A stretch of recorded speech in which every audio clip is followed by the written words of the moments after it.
সামনে আছেন নাইম কামাল, যুক্ত হচ্ছে তার সঙ্গে। নাইম, এখন সেখানকার কি পরিস্থিতি দেখতে পাচ্ছেন এবং কি বলছেন বিক্ষোভকারীরা?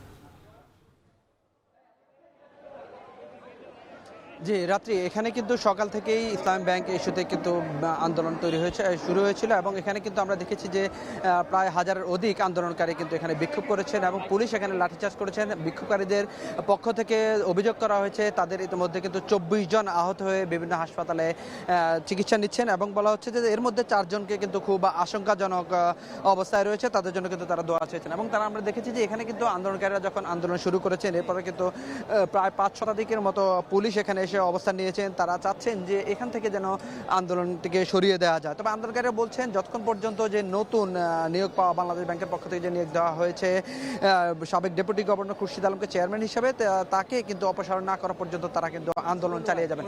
একটু তথ্য দিয়ে রাখি, কিন্তু এখন আপনারা দেখতে পাচ্ছেন এখানে কিন্তু একটি সংবাদ সম্মেলনের আয়োজন করা হয়েছে। সেখান থেকে কিন্তু তারা তাদের পরবর্তী কর্মসূচি তারা ঘোষণা করবেন। তারা বলছেন যে যতক্ষণ পর্যন্ত না ইসলামী ব্যাংক ইস্যুতে যে উত্তেজনা তৈরি হয়েছে তাদের অভিযোগ, সেটা কিন্তু বাংলাদেশ ব্যাংক এবং সরকারের পক্ষ থেকে করা হয়েছে।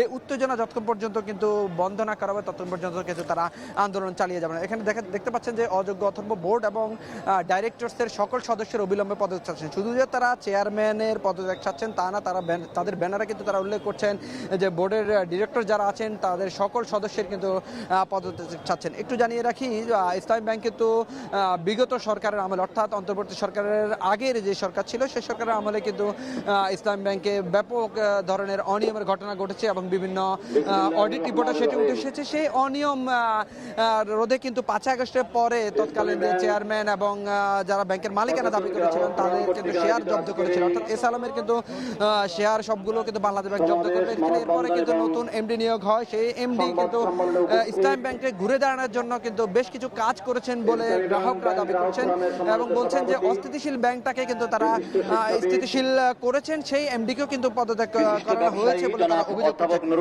এমডিকে পুনরায় ইসলামী ব্যাংকে ফেরত আনা এবং চেয়ারম্যান নিয়োগ দেওয়া হচ্ছে সেই অপসারণ করার কিন্তু তারা দাবি তুলছেন। সেই দাবি থেকে আন্দোলন চলছে এবং সর্বশেষ সেখান থেকে কিন্তু তারা পরবর্তী কর্মসূচি ঘোষণা করবেন।